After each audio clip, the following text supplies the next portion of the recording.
શૈક્ષણિક વર્ષ 2026-27 માટે શહેરી અને ગ્રામ્ય વિસ્તારનો સંયુક્ત કન્યા કેળવણી મહોત્સવ અને શાળા પ્રવેશોત્સવ કાર્યક્રમ યોજાશે।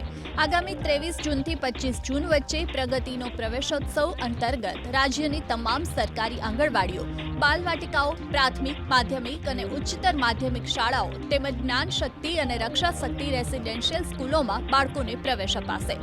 શાળા પ્રવેશોત્સવને લઈ નાયબ મુખ્યમંત્રી હર્ષ સંઘવીએ અધિકારીઓને સલાહ આપી। શાળા પ્રવેશોત્સવમાં જતા અધિકારીઓને નાયબ મુખ્યમંત્રીએ નોકરીના ભાગે નહીં પણ દિલથી ઉત્સવમાં જોડાવાનું આહવાન કર્યું।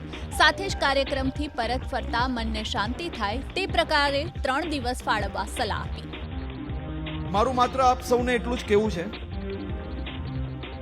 કે આ 3 દિવસ તમે મન મૂકીને મહેનત કરશો, દિલ લગાવીને એની જોડે જોડાશો તો બી તમારા 3 દિવસ તમારે આપવાના છે અને સરકારી કામકાજ સમજીને તમે 3 દિવસ આપશો તોય પૂરેપૂરા 3 દિવસ તમારે તે આપવાના છે। મારું એવું માનવું છે જ્યારે આ પ્રકારના કામગીરી પૂર્ણ કરીને આપણે ફરી ઘરે આવીએ ત્યારે આપણા મનને સંતોષ થાય તે પ્રકારનો પ્રયાસ આપણે સૌ લોકોએ સાથે મળીને કરવો જોઈએ।